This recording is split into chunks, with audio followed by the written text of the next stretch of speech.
আজকে বাজারে জ্যান্ত কাতলা নিয়ে এসেছি, ছোট 750 ওজনে। এটাকে আজকে পাতলা ঝোল করবো। পেটের জন্য বা শরীরের জন্য এই মাছের উপকারিতা নিশ্চয়ই আলাদা করে বলার কিছু দরকার নেই। আজকে আমি এটা গাঠি কচু আলু দিয়ে পাতলা ঝোল বানাবো। তো চলো দেখে নিই রেসিপিটা। আজকে নুন হলুদ মাখিয়ে মাছগুলোকে আমি ভেজে তুলে রাখলাম। এবার আমি ওই তেলেই আরেকটুখানি তেল দেবো।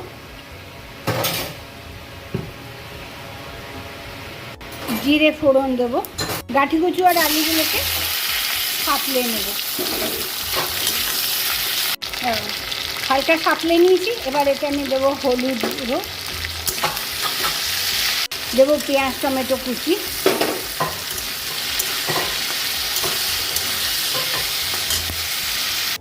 দেবো জিরা আর লঙ্কা বাটা। আমি এতে আদা রসুন বাটা এই জন্য দিই না, জ্যান্ত মাছের ঝোলে আদা রসুন বাটার কোনো দরকার হয়নি।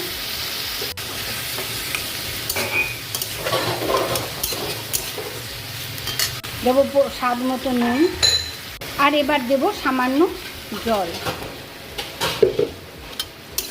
জল দিয়ে এটাকে ঢাকা দিয়ে কিছুক্ষণ রান্না হতে দেবো।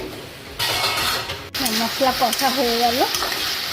মশলা কষার সঙ্গে সঙ্গে তরকারিগুলোও কিন্তু প্রায় সেদ্ধ হয়ে গেছে।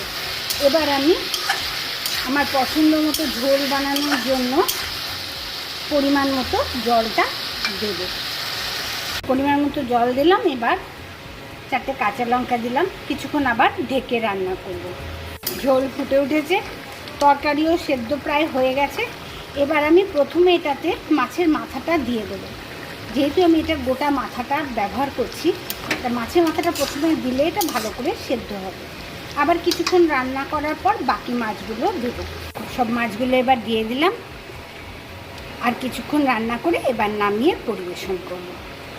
আশা করি আমার এই ঝোলটা তোমাদের পছন্দ হয়েছে। এটা আমার ভীষণ প্রিয়, তাই তোমাদের সঙ্গে শেয়ার করলাম। যদি ভালো লাগে তাহলে তোমরাও লাইক শেয়ার কমেন্ট সব করো। কেমন? তৈরি হয়ে গেল গাঠি কচু আলু দিয়ে জ্যান্ত কাতলা মাছের ঝোল। আশা করি তোমাদের ভালো লেগেছে। আজ তবে আসি, এই পর্যন্ত আজকের জন্য।